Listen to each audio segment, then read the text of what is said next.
is wasting you. It's precious. Can't get it back. There's only so much of it, and eventually it will run out. Real friends bring out the best. If somebody in your life doesn't bring out the best in you, You're literally wasting your time, and you don't even know the impact of that time wasting. the pursuit of happiness has its price. Retirement doesn't mean you're dead.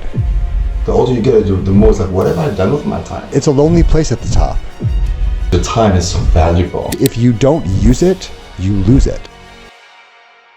You need to be healthy. The healthier you are, the more productive you should be, in theory, right? And the more you will be happy with yourself, and the more others will be attracted to you. And that creates an aura of energy that you then get to experience in your life and show to others, which just it snowballs all those great things, and they just get greater and greater and greater. You gotta feel great. You gotta feel great. You gotta feel fabulous. Exactly. It's Fabulous. Yeah. Like if you get up and you look in the mirror and you don't like what you see, change it. To what extent, though? Make a change in your life to reach the goals that you want to reach. Now, I think some of this is toxic as hell. So many women these days and men are getting surgeries to augment their bodies, putting artificial things inside of themselves. Well, complements what you just said, right? If you want to look the way, make a change, so they're making those changes. I know, and so for me, when I say that, I think of the natural path to make a change your diet, change your activity, right? Those things, I don't mean cut yourself open and augment Why not? yourself. Why do you not mean that? Oh, well, because I think that is a very different conversation. It's a very different conversation, So right? there's no- If you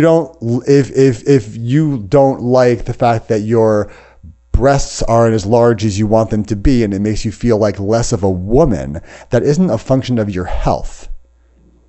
It's a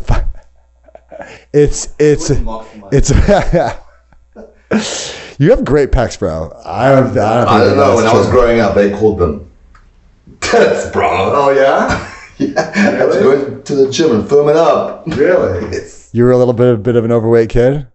Well, I don't know, too much estrogen running in this body. Right? No, I think that when it comes to health and diet, that's one conversation. When it comes to augmenting your body to try and make yourself look like See, I would phrase that different. Yes, look in the mirror and fall in love with what you see. Oh, 100%. At the same time, make those changes. Yeah. Absolutely. Yeah. Make those changes that require, you gotta identify. Well, that's why you need friends, because real friends will tell you, dude, you gotta work on that. Dude, you gotta do this, do that. Because, you wanna be surrounded, just, taking all these different elements of what we're talking about. Real friends bring out the best in one another. Or they should. They need that is a friend. If somebody in your life doesn't bring out the best in you, it would be better for you, it behoove you just to go and find someone else that will. Yeah. Agreed. And if you don't, you're literally wasting your time. And you don't even know the impact of that time wasting, what you could have accomplished during that time. That time is wasting you. Time is wasting you. Cell phones, scrolling, games.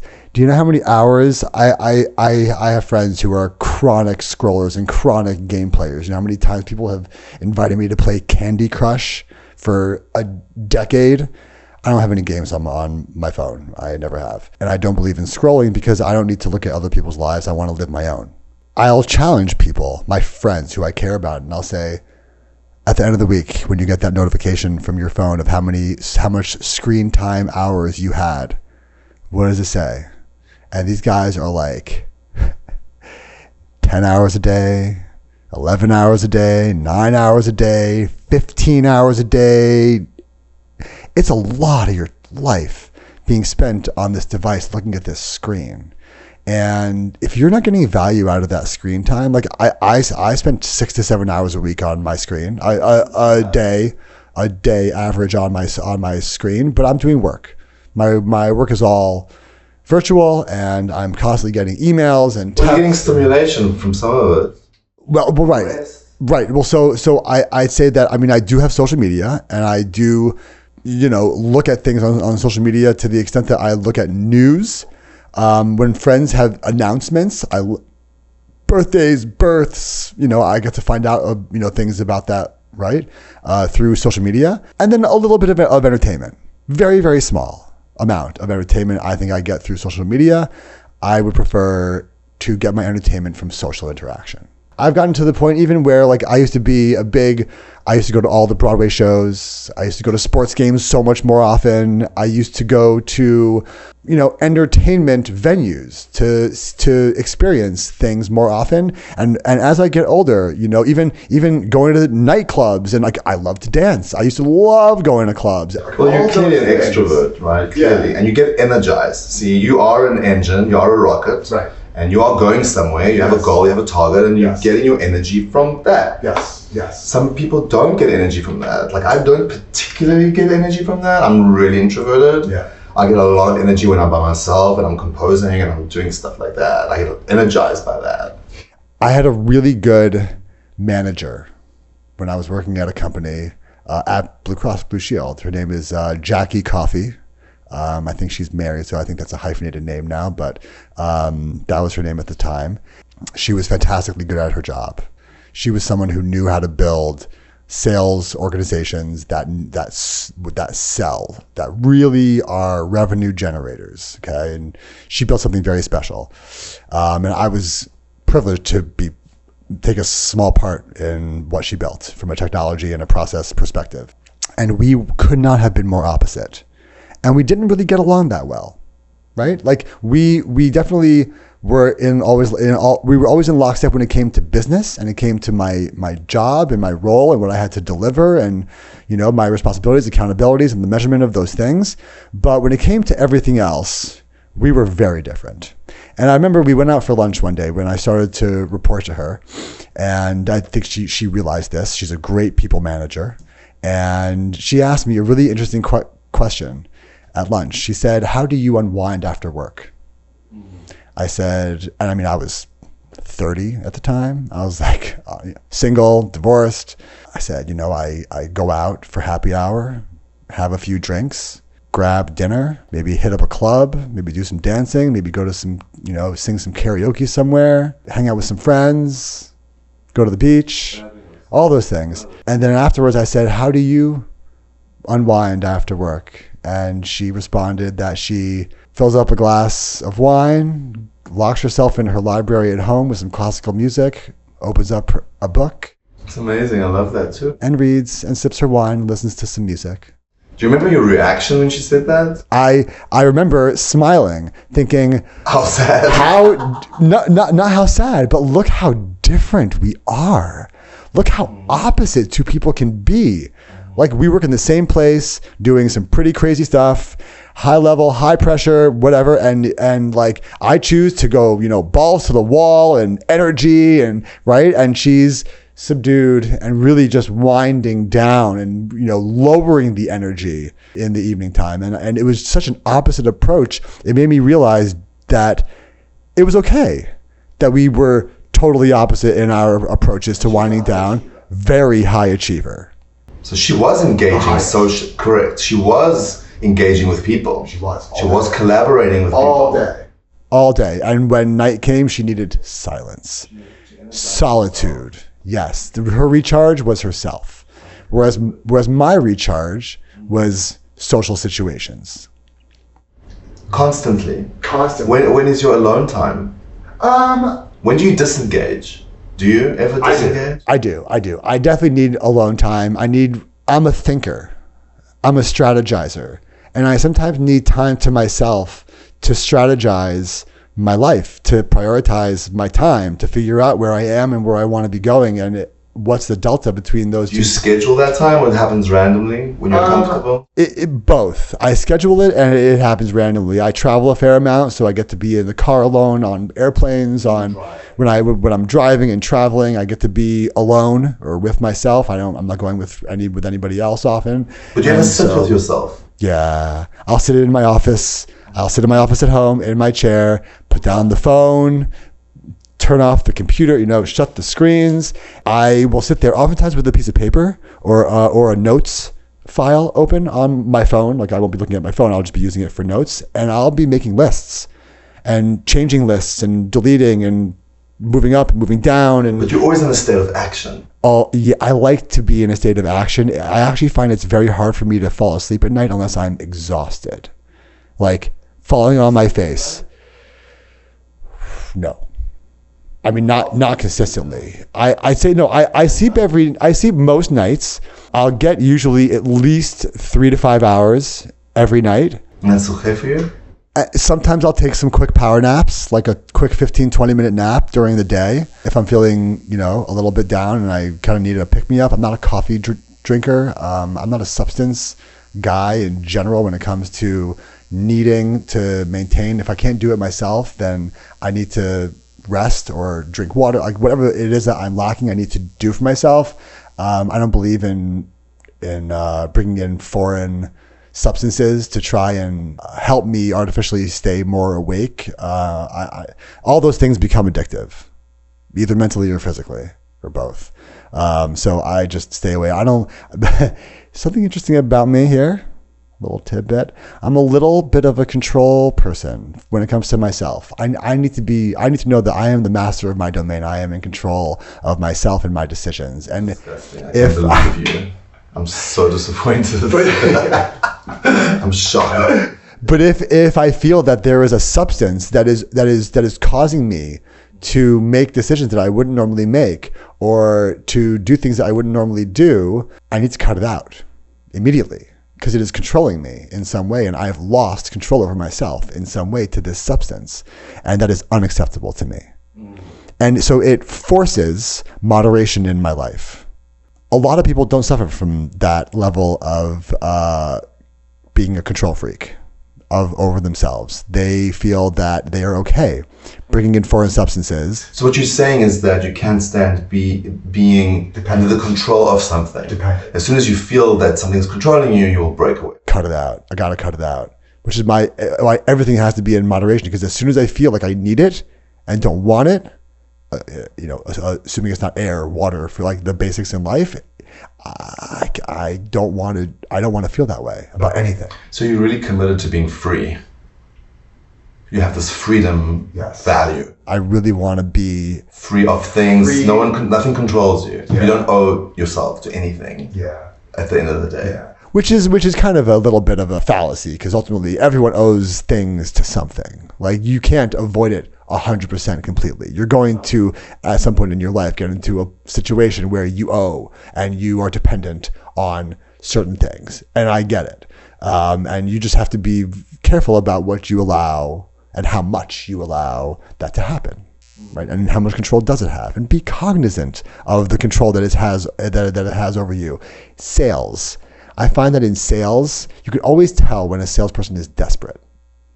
Right? And desperation in sales is always ugly, right? It's always a little bit cringy. You never want to be getting sold by a salesperson who sounds desperate to sell. They want to add value and they have a product and they want to sell it to you, but it shouldn't come off as desperation. Like you have to buy this or else. I guess that's what separates the boys from the men when it comes to sales, like persuasion that doesn't sound desperate, but persuasive. Yeah. Well, persuasive, and you're always trying to solve a problem for your customer or add value for your customer, and be honing in on why they're in your store and what problem they're really looking to solve. Well, if you're really good, you're going to come across as having your customer's best interest at heart.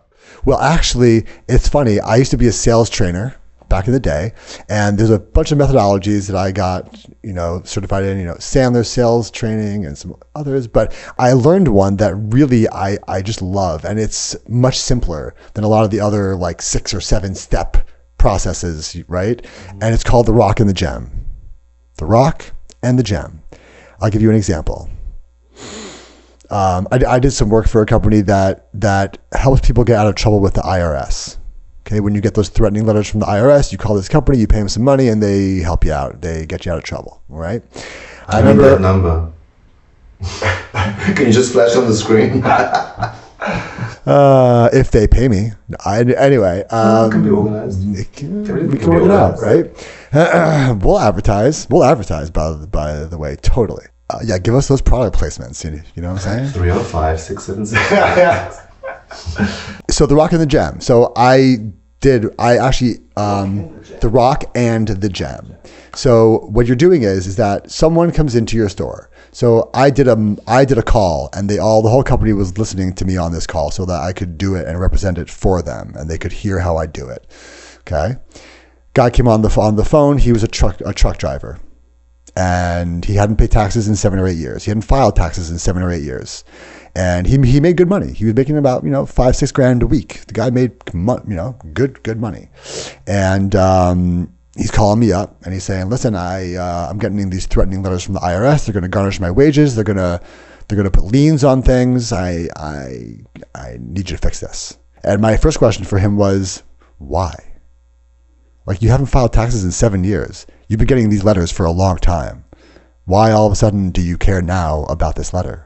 He hemmed and he hawed, and he's like, oh, I don't want to get in trouble. And I'm like, you are already in trouble. Okay. We are already past the getting in trouble phase. You were in trouble. Okay. You've been in trouble for years. And then he tells me a story. He's divorced. He has a daughter. She's college age. She needs to get into college. They need a financial guarantor to make sure that her tuition gets paid. And he is that person. And if he has a lien or a garnishment on his wages from the IRS, the college will not accept their daughter because she doesn't have a financial backer who they feel is going to be able to cover the tuition. And this was unacceptable to him. The relationship with his daughter was very important, and the divorce, I guess, was messy, and she already had some issues with him, and he didn't want to add insult to injury, and it was important for him that this was as seamless a process as possible for his daughter. He didn't even want her to know that this was an issue. So he came in with The Rock. The Rock was, I got to fix my taxes. And then I polished and scrubbed that rock to where I found out why he's really in my store. He's not in my store to pay his taxes. He doesn't care about his taxes. He cares about his daughter. Right. He cares about that relationship. And when I then went through his issue, we priced him out, we figured it out, and I had to tell him, this is what it's going to cost you. It's going to be $5,000 or $6,000 to fix this problem. I didn't tell him it's going to cost you $5,000 to get out of debt with the IRS. I said it's going to cost you $5,000 to maintain and build a loving relationship with your daughter and maintain a good amicable relationship with your ex-wife. And every time I said the price, I reminded him of that, not his taxes. He doesn't care about his taxes or the IRS.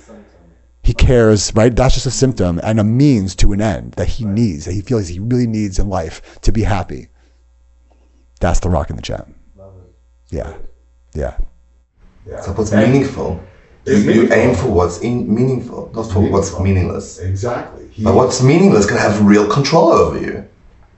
Isn't that weird? Yeah. Like the meaningless and the meaningful relate to one another somehow. We have to relate to that. It's based on your choices. If you choose to give that meaningless thing power over your happiness, then it does. Whether you like it or not, you've chosen it. Yeah. We've chosen to live in the West. We've chosen the struggles and the challenges that come with it. The pursuit of happiness has Does have a price. a price Yeah. and a sacrifice. Yeah. And ultimately is all a function of your time management. The better you manage your time, the more valuable you feel your time has been spent, the happier and more productive you will be in life. Period.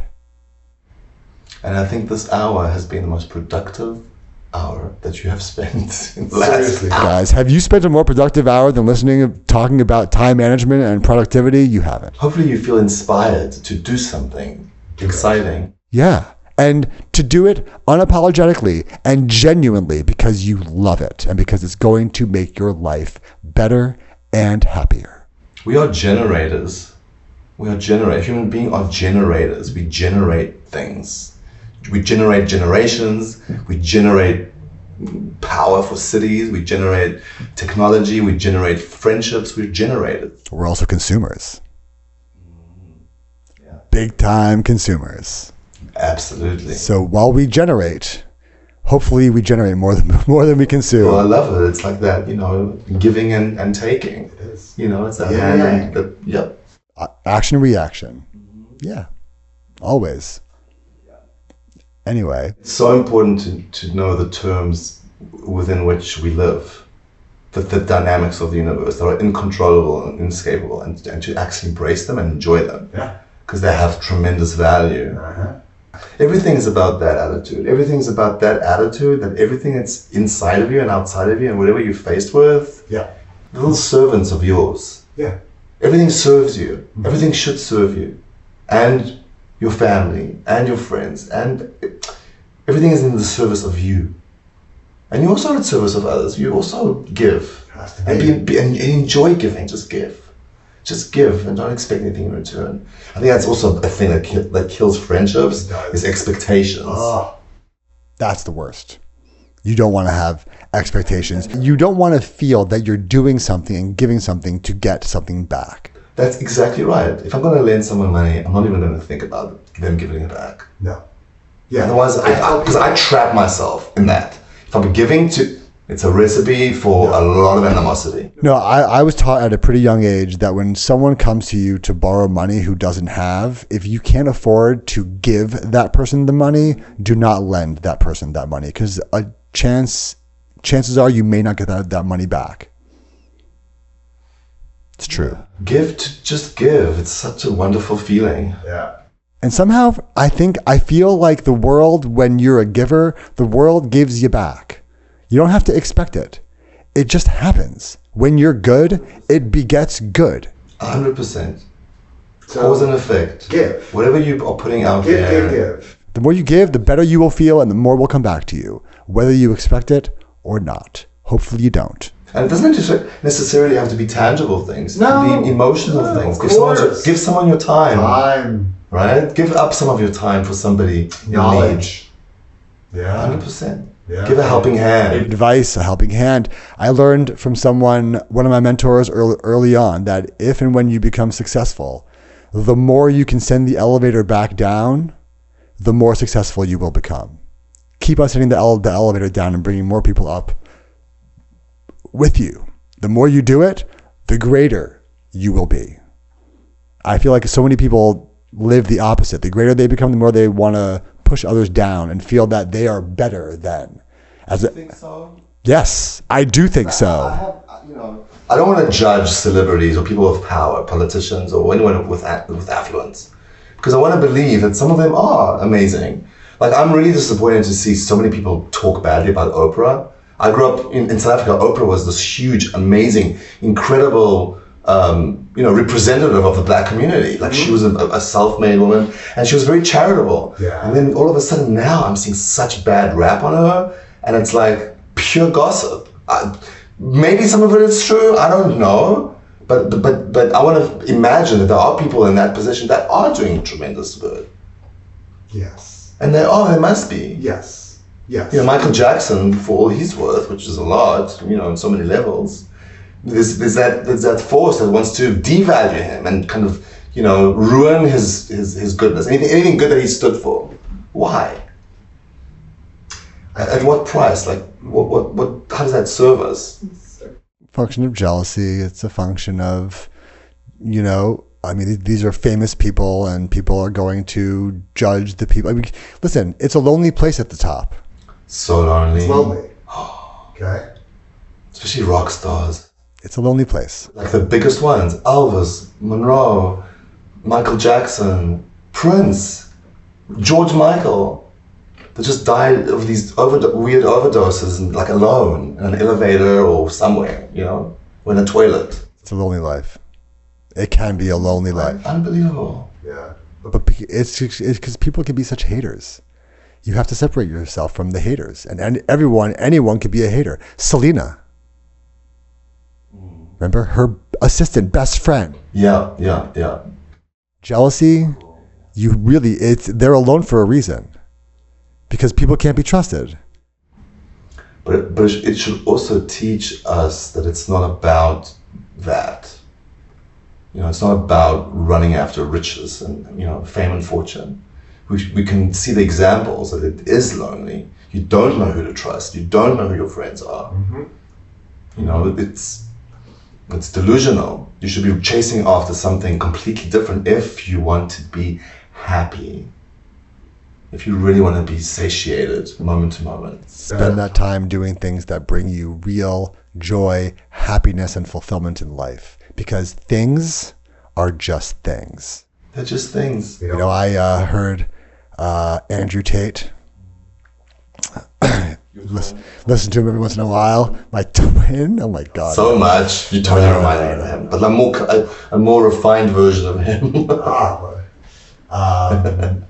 But no, he said something good. He said, there's only so much money that you can make until eventually you run out of stuff to buy. I mean, how many homes are you going to buy? How many cars are you going to buy? How many watches are you going to buy? If you're making 20, 25 mil a year, you max out. You max out. You have nothing to spend there's not much to spend your money on. Like yachts, planes, those things are usually a business decision. Art, diamonds, you can go crazy, obviously. Beyond that, what are you spending money on? Maybe I'll have a couple of houses, a few nice cars, a bunch of nice, a few nice watches, maybe. Right? I mean, things aren't what make that effort to become wealthy valuable. It's what are you going to do with your resources to be productive for yourself and for society? And it's a lot of responsibility. It is. The only reason people think something is more valuable is because they don't think that they're valuable enough. Or what they have is valuable. Without that thing. They won't be perceived as valuable without that Lamborghini, without that Birkin bag, without those red bottom shoes. It hurts you not to love what you have. I know. And we've created all these status symbols in society that people run after. And I mean, you see all the videos, the gold digger videos of girls hanging out by rich guys' cars waiting for them to come back. And the rich guy comes back and it turns out he just hits on the girl without her knowing that it's his car, and she rejects him. And then he gets in the car, and then she suddenly turns around, chases him, goes back to the car. He's like, "Oh, hey, baby, I love you. And it's like, you hated me 2 seconds ago. You don't love me. Right.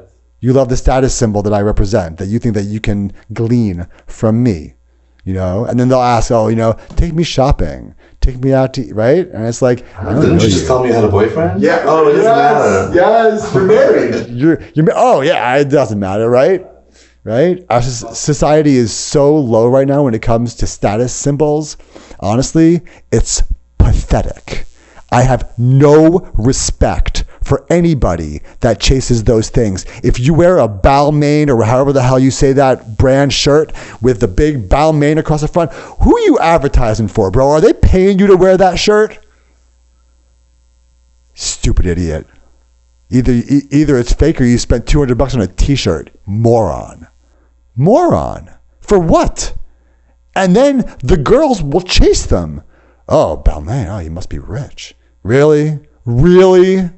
Come on.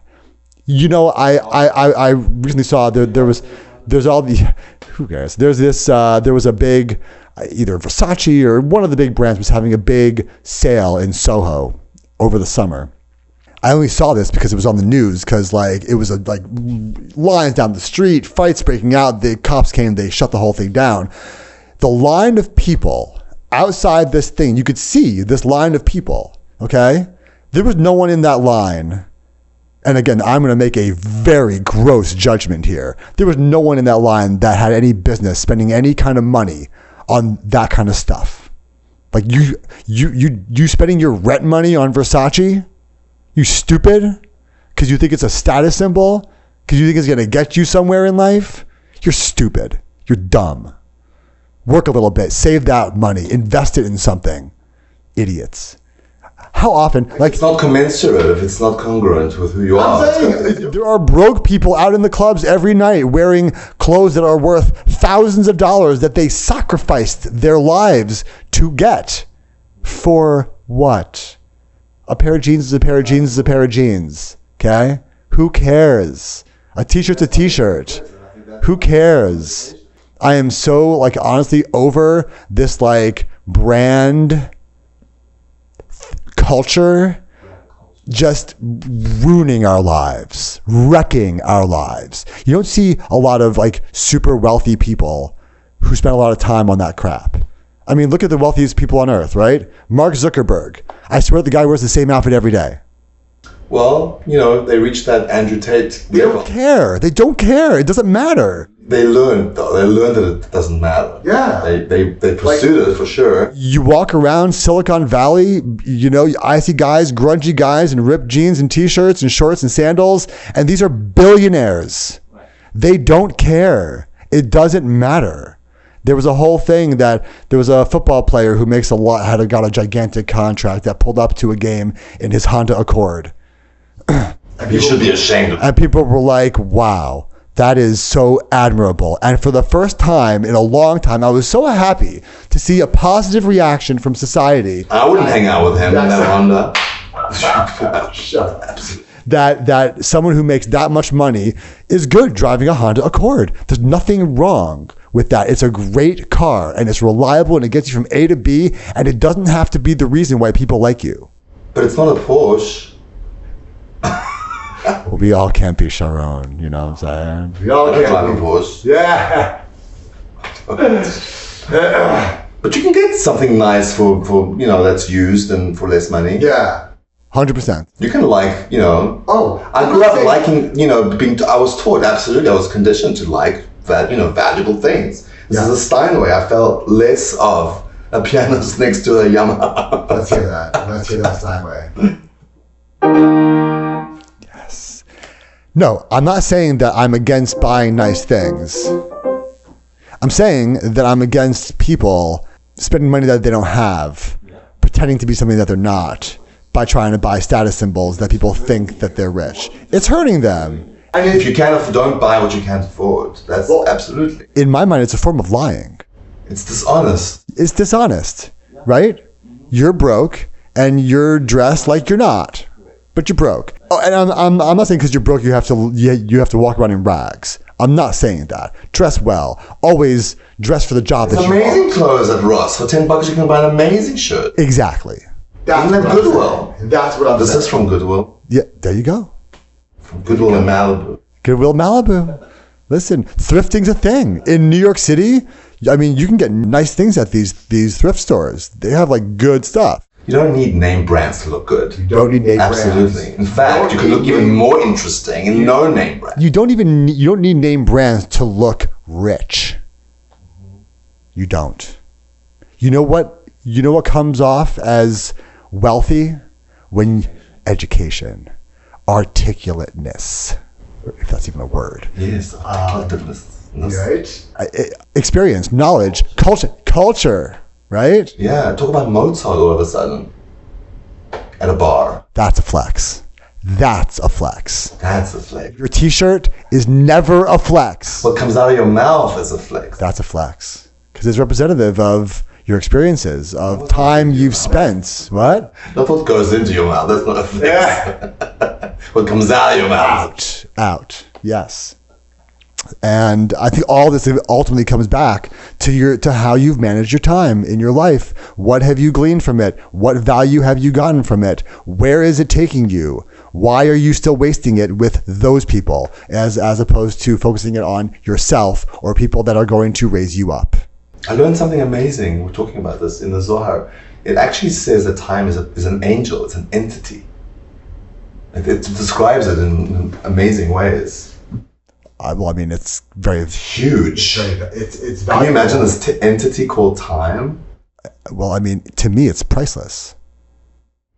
What would a person... Only DMT actually makes you see these massive, enormously infinite beings that are running a lot of the show. Yeah. And even human beings think that they're, even these arrogant, vain human beings you're talking about, they're controlled by forces too. They think they have their own free will. Of course. No. We are just somehow expressions, manifestations of things, of consciousness. We're containers of that.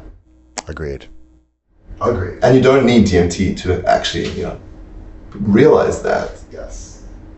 But you need to embark on some kind of meta-cognitive endeavor. You've got to learn, you've got to educate yourself to realize great things. It doesn't come for free. You've got to put some effort into it. And those who do get the rewards, right?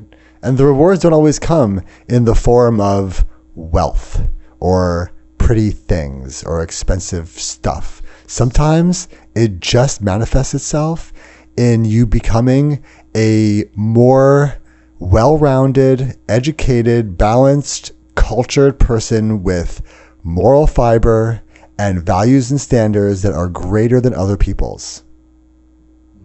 And that enhances your life. No matter what, it makes your life better. Whether you monetize on that or not is up to you. But regardless, at that point, the concept of wearing clothes is almost like I'm advertising myself. Whereas when you have knowledge and you have experience, you don't need to prove that to anybody. It's good enough that you have it. I can live in solitude, never talk to another person, not flex about anything to anybody, and be totally confident and fulfilled in the knowledge that I got it. I put in the time. I put in the effort. I have the discipline. I have the morals. I have, right, the things that are more important, that really transcend money. It's important. But it's amazing what a lot of money can buy. Oh, yeah. And it's beautiful. It can be. I've been to places that are absolutely just jaw-dropping, gorgeous. Oh, opulent, extravagant, beyond. Quite a lot of money to build, like hotels in Mexico, whatever. Gorgeous. But it's entertainment. Mm-hmm. That's all it is. That's it. It's a fleeting thing. It doesn't have intrinsic value. No, it has fleeting value. Fleeting value. It's not something you want to build upon. It's like sleep. You can't store your sleep. You have to get some more every time you want some. That's like extravagance. It doesn't last beyond the experience that much. Once the experience is done, you go back to your regular life and it's back to the grind. And if you want to experience again, you have to go back. See, that's your baseline has to be very healthy, your foundation, what you come back to. Mm-hmm. You got to really enjoy that baseline, because it's always what you come back to. Yeah, and you have to understand that the time that you're spending in the extravagance is supposed to recharge you and prepare you to go back to the grind, go back to the life. It's cyclic, absolutely. Even if it's a vacation that you take for an hour during your day or 5 minutes. The knowledge is that you're doing this so that you can come back better, stronger, more focused, more amped to be productive. I think key to what we're talking about is it has to be congruent. How much effort have you put in? And does that award truly complement that? Mm-hmm. Or is it not congruent and just pretending and you're fooling yourself and you're buying a fake Rolex just to look the part? Incongruent. Or maybe congruent if it's fake. Yeah. But it's good to have your marks, like I've worked hard, I've accomplished something, and I'm awarding myself, but not to get obsessed with it. Right. And I like things that are of course not expensive, but I value human creativity, and money can buy that. It can. It can. Like an architect needs a genius architect needs a lot of money to manifest his vision. Yeah. Or a musician or someone who makes tools. Production costs money. Yeah. The things we enjoy cost money. It costs money. But it's an investment. I don't consider those to be expenses. I consider those to be investments, right? In businesses, most large companies have two kinds of budgets that they budget every year. They have their OPEX, their operation dollars to run the company, and they have their CAPEX, their capital expenses that they're going to use to invest in the company and grow, whether it's reducing cost or increasing revenue. And you should live your life like that. Like in terms of your resources, you should live your life the same way. You have your operating expenses and your operating baseline, and then you have your capital expenses, what you're using to keep yourself at the level that you can keep on producing and that you can keep on growing. And vacations are part of that for us. It's a capital expense. It's not an operational expense. Or maybe it is not an operational expense. It is a baseline. Because without it, you may not be able to be a good operator. Yeah. I had this thought where things that work well in business, if we had to just apply it to the self, with those concepts, those dynamics, the way they operate, because it works well in the material world, how can we translate that into those mechanics working well on ourselves? Like you just mentioned the Apex, Copex. Right? When I used to do sales training, I used to say, by the way, guys, this works with relationships too. There you go. Yeah. You're selling yourself all the time, no matter what. Whether it's in business, whether it's personal, whether it's intimate, you are always selling yourself and building and maintaining your brand in some way, shape, or form. Hopefully it's not through expensive t-shirts with big name brands on them. Hopefully it's through more lofty means. This has been a fantastic conversation about time management and so many other scintillating topics that are, I feel, very relevant to today's average person. But I think it's relevant to identify what is making you unhappy. And so if you're talking about that, people like faking it to make it, whatever the concept may be, if it's making you unhappy, then that has to stop. It does. Immediately. If you're on medications because of it, something's wrong. Yeah. Outro? Yes. Da, da, da, da, da, da. Love it. Thank you so much, Sharon. Thank you so much to the audience for continuing to tune in to Reality Squared. Subscribe, like, comment, share, post. We love you. We love this. Until next time.